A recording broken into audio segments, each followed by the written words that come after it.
సదాశివపేట పట్టణంలో Sadasivpet police station వారి police వారి ఆధ్వర్యంలో సదాశివ పట్టణంలో ఉన్నటువంటి అన్ని స్కూల్స్ కాలేజెస్లో ఈ యాంటీ డ్రగ్ అవేర్నెస్ వీక్లో భాగంగా అన్ని ప్రోగ్రామ్స్ అన్ని కూడా కండక్ట్ చేయడం జరుగుతుంది.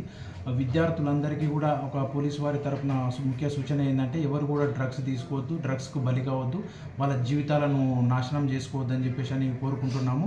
స్కూలు అదేవిధంగా కాలేజీ యాజమాన్యాలకు కూడా పోలీసు వారి తరపున విజ్ఞప్తి ఏంటంటే వాళ్ళ స్కూలు కాలేజీ పరిసరాలు ఉన్నటువంటి కిరాణా షాపులు కానీ లేదా ఇంకేదైనా కెఫేల్లో కానీ అట్లాంటి వాటిలో ఎవరైనా గాంజాయి చాక్లెట్లు కానీ గాంజాయికి సంబంధించినటువంటి పదార్థాలు కానీ విక్రయించడం అట్లాంటిది వాళ్ళ దృష్టికి వస్తే పోలీసు వారికి సమాచారం ఇవ్వాలని చెప్పేసి అని కోరుకుంటున్నాము.